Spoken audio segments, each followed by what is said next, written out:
How's it going, everyone? Welcome back to Settle the Scoreboard. For this video, I'm going to be talking about my Week 14 of the NFL season takeaways. Make sure to like, subscribe, and follow me on all my socials. And let me know your opinions and your takeaways for Week 14. Let me know how you're feeling.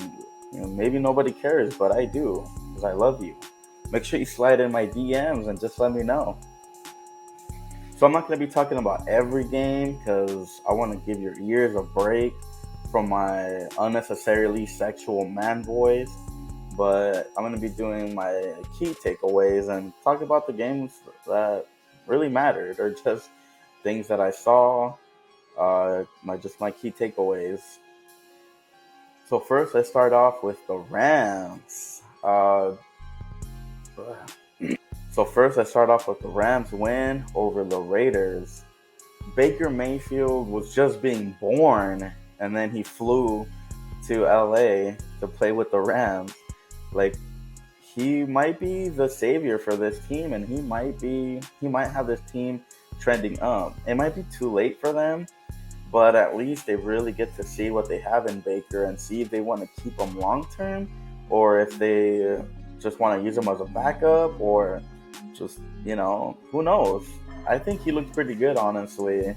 uh, Maybe the Raiders just aren't a great team, which they really aren't, but Baker really went out there and he did what he had to do and to put the Rams on his back and headbutt everybody in the locker room and get him this dub. So, yeah, watch out for Baker. He might be coming from Matthew Stafford's job. Who knows? He doesn't really have he hasn't played as long as Matthew Stafford, so he doesn't really have the injury concern as bad. I mean, he played with like his arm falling off last season, and that was a huge detriment to his game. But yeah, Baker Mayfield might be the future of this team. We'll see how that goes, though. Next, I want to talk about the 49ers shutout of the Buccaneers. Yo, this 49ers team is probably the best team in the NFL right now. That defense is just lights out. They shut down anything that the Bucs wanted to do. They did not give Tom Brady a chance to do anything. They pitched a complete shutout. This is a great defense.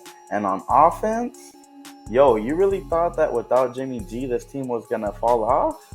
Nah, they got ASAP Rocky. He be that pretty motherfucker. They went off. This offense did not miss a step. They might even look better than they did with Jimmy G. Everybody was contributing. Debo was looking unstoppable. Brandon Ayuk with his route running is just amazing to watch.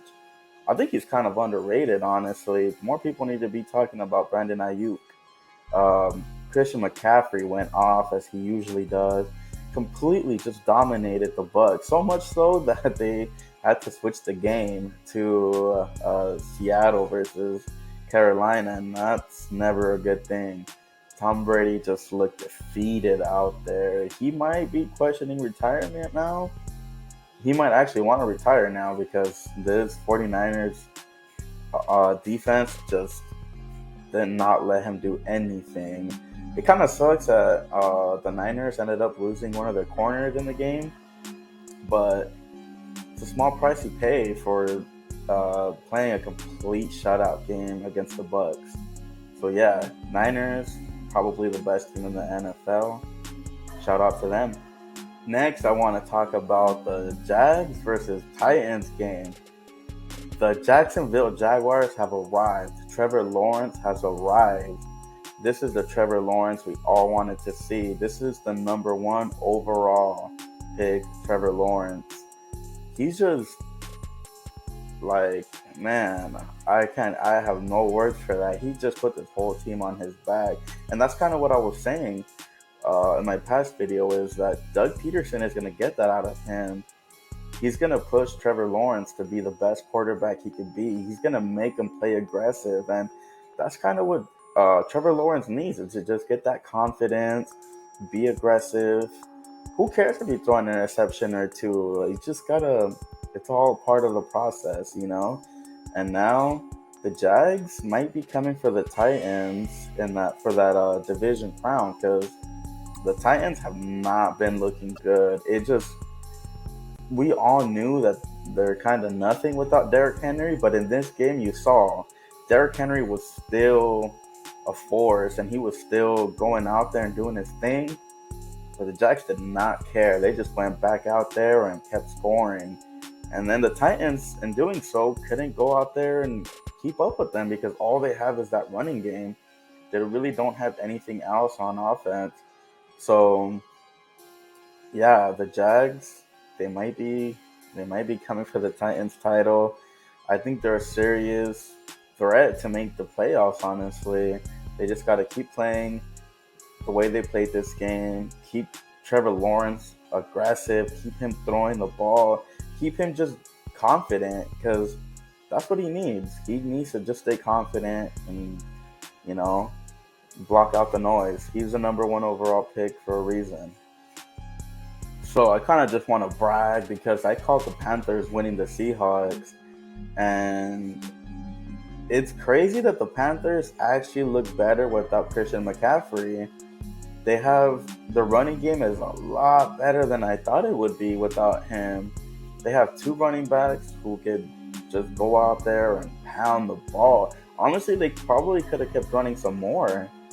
Like Sam Darnold doesn't even really got to do much. That running game will do it all. And on the Panthers' defense is playing so good. It's so underrated. They I really think that they're the reason why it looked like the Seahawks were kind of done because they were able to come back. But since I had no choice but to watch this game, since the Niners and Bucks game got cut off, and I had to watch this game, it kind of seemed like the Panthers were winning by a lot more than they were. And I think that was the defense. I just think the offense kind of struggled a little bit there for a while. He couldn't really score, and kind of just left the defense off the dry a little bit. And then the Seahawks went back out there, started scoring, and made it a close game. But I don't know. Are we gonna see a Sam Darnold sighting in the playoffs? Is he gonna dethrone Tom Brady for the NFC South crown? Who knows? But yeah, the Panthers could run away with this division especially if the Falcons keep playing the way they have been, the Bucks, and yeah, we'll see. But the Panthers actually looked pretty good. Wouldn't doubt seeing them in the playoffs. Next, I want to talk about the Bengals versus Browns. And it's just crazy to me that Joe Burrow has a down game when he doesn't have his three Pro Bowl receivers and a terrible O line. If only another quarterback taken in the 2020 draft had that same kind of treatment, right? But I mean, he still had Jamar Chase out there, so he was going to make that work regardless. I'm just glad that Joe Burrow finally beat the Browns, and I'm glad that it was against the Deshaun Watson-led Browns, because Deshaun Watson looks terrible. He's whack as fuck. He's just not a good quarterback. They should have put Jacoby Brissett back in there. And honestly, the Bengals just completely shut down Nick Chubb, and that's kind of sad to see because I love Nick Chubb. And that's kind of their whole offense with Deshaun Watson back. Because Deshaun Watson absolutely killed Nick Chubb's fantasy value. I would say it's the 25th worst thing Deshaun Watson ever did. Because I love Nick Chubb. But the Bengals finally beat the curse of the elf. They finally beat the Browns. Joe Burrow has a win over Deshaun Watson. Deshaun Watson looked terrible. He threw a pick, and yeah, this was a good game for the Bengals. They didn't look that great. Not the signature Bengals win. I honestly thought they could have ran P. Ryan a little bit more, but Joe Mixon being back, hopefully they get T. Higgins and Tyler Boyd back soon. Yeah, this team is a serious threat. The Bengals are a great team. They turned it on right at the perfect time, so I'm glad they beat the Browns. Next, I want to talk about the Lions versus Vikings. So in my predictions, I really wanted to go with the Lions, but I don't know. Something just told me that the Vikings were gonna luck their way into that win, but the Lions look so good on offense. This is probably one of the best offenses I've seen in a long time, especially because this season specifically, there's a lot of bad offensive football being played. Just a lot of bad teams with really bad offenses. So it's so refreshing to go and watch a Lions game. Who would have thought anybody would say that, right? But to watch a Lions game and watch just great offensive football. The defense is still all right. It's not the best, but when you have an offense like the Lions, who even cares? Their offense is so good that they even got Penei Sewell in a crucial third down catch. So that's how good this offense is. That even their linemen get in there, get in on the action. This is just a really good offense. I'm excited to see how far the Lions could really go, and hopefully they push into the playoffs and make it there. Dan Campbell really has this team coached really well. Jared Goff is looking really good. I mean, we could probably stop calling him Jared Goof now, but yeah, their running game is good. The air raid attack is even better. Like, and they have three great wide receivers with DJ Chark and Jameson Williams and Amon-Ra St. Brown, and even what's his name, Josh Reynolds, or is it the other Reynolds? Oh yeah, the other guy. He's really good. I really thought this team was gonna miss having TJ Hawkinson, but honestly, they're just playing so well right now. The defense could probably play a little bit better, but as long as the offense is scoring, they could keep going out there and sustain that level of play. They'll make a strong push in the playoffs. This was honestly a really good game to watch too. Justin Jefferson went for a crazy amount of yards, and it's just crazy that it was wasted on a loss. He's still probably, I mean, most definitely top three best wide receivers in the league right now. So this loss is obviously not on him because he had a wild, ridiculous game. It's just unfortunate that it was wasted on a loss. Next, I just want to say the Eagles are the best team in the NFL right now.